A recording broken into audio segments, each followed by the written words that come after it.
Hai sahabat rajut, selamat datang di channel YouTube Benang Lili. Terima kasih yang sudah bergabung.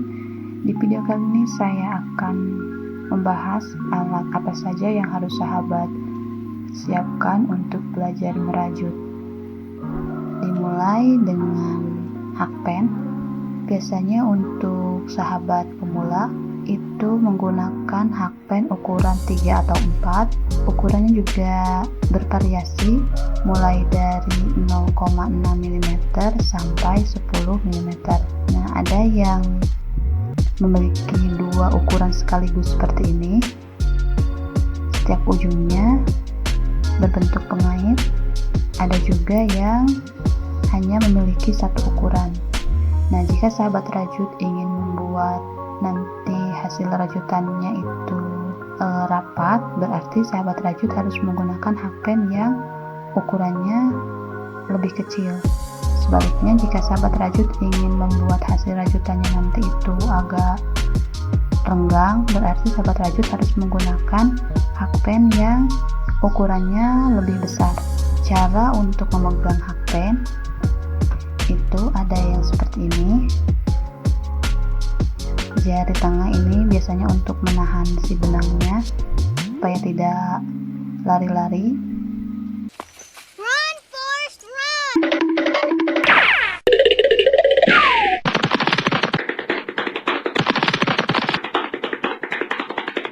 Seperti ini, seperti dijepit antara ibu jari dan jari telunjuk.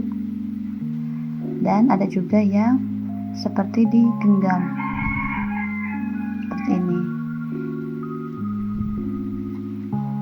Yang ini masuk ke bagian dalam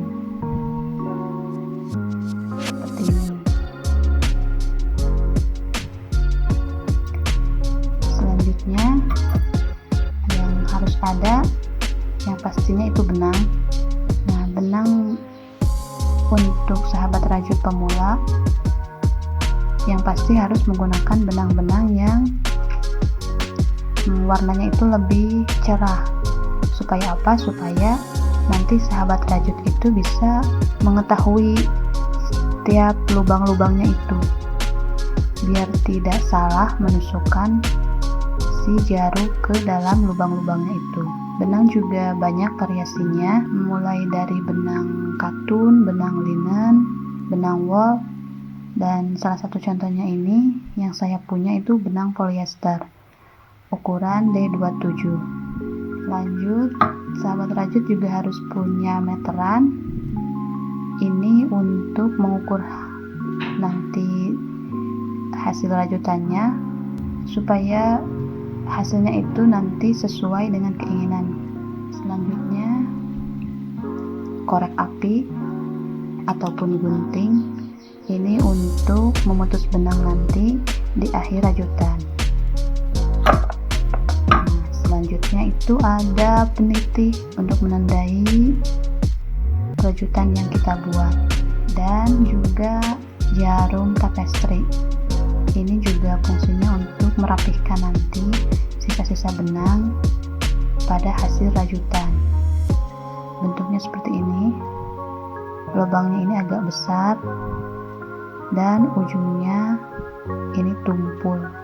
Selanjutnya, biasanya untuk pemula itu harus punya peskol lilin juga. Fungsinya untuk apa? Untuk menempelkan aksesoris nanti pada hasil rajutan.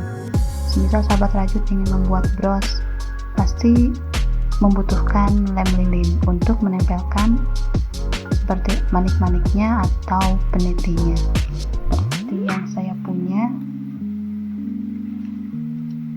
ini, menggunakan lem lilin untuk menempelkan peniti dan juga aksesorisnya supaya lebih rapi dan lebih cepat dalam proses penyelesaiannya. Itu saja alat-alat rajut untuk sahabat pemula: hakpen, korek api, meteran, benang, peniti untuk penanda, jarum tapestri, dan juga peskol lilin. Semoga Semoga video kali ini dapat bermanfaat untuk sahabat Rajut semua.